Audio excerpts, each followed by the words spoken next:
এটা ভাবার কোনো কারণ নাই যে আমি রোজা রাখছি, নামাজ পড়ছি, যাকাত দিচ্ছি, তাই আমার গন্তব্য জান্নাতি হবে। আমি হয়তো ভালো কাজ করছি কিন্তু রোজা রাখছি না, নামাজ আদায় করছি না, তাই আমার গন্তব্য জাহান্নামী হবে। আমি কি তোমাকে বোঝাতে পারছি? বুঝেছো কিছু? জি বাবা, আমি ভুল ভেবেছিলাম। আমি ভেবেছিলাম তুমি হয়তো হামলার বিষয়টা নিয়ে চিন্তিত। মানুষ চিন্তা করবেই। মানুষ ভাবে যে সে চিন্তা করবে না, কিন্তু চিন্তা ছাড়া সে থাকতে পারে না।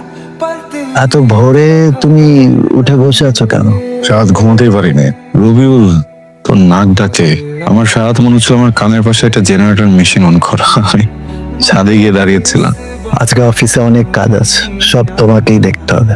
আবার বড় আব্বু বলেছে আমাদের আগতে হবে আগে। জানি, মা বলেছেন।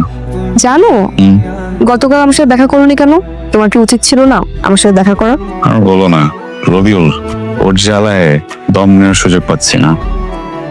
শোনো, তুমি আমাকে ছাড়া এখন কিভাবে থাকো সেটা আমার দেখার বিষয় না। আমার সাথে বিয়ের পর তুমি আমাকে সাথে থাকতে পারবে না। এত কনফিডেন্ট? এতটাই কনফিডেন্ট।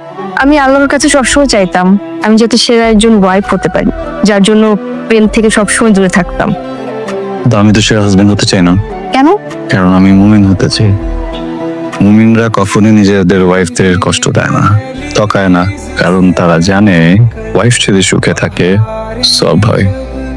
মাশাআল্লাহ, তোমার পরিবর্তন দেখে খুব ভালো লাগছে। আমার লাইফে সুন্দর একজন মানুষ এসেছেন যে আমাকে সুন্দর সুন্দর উপদেশ দেয়, যার মনের ভিতরে আল্লাহর জন্য ভীতি আছে, ভালোবাসা আছে।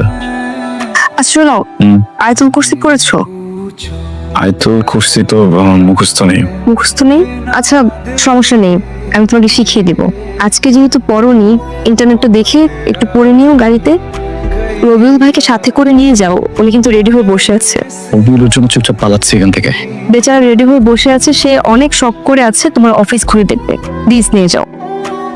রবিউল প্লিজ, কই যাচ্ছি? দাঁড়া না। বাঙ্গারি লেবারি সুস্তি রাস্তায়, হ্যাঁ চলতে চলতে বন্ধ হয়ে গেছে, এরকম কথা কোন ঠিক হবে? কথা বলতে সুস্থ কেন? কোন ঠিক হবে? 10 মিনিট।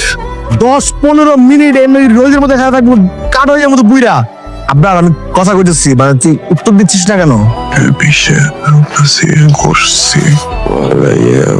কি পড়তাছস? আয়াতুল কুরসি পড়ি। আর তোর ভাবি, সরি তোর হবু ভাবি, তো আমাকে বলেছিল আয়াতুল কুরসি মুখস্থ করতে, কিন্তু এখনো মুখস্থ হয়নি, তাই মোবাইল থেকে পড়ে নিলাম। বাহ, বেশ ধার্মিক হয়ে গেছিস তুই, হ্যাঁ? নামাজও পড়স।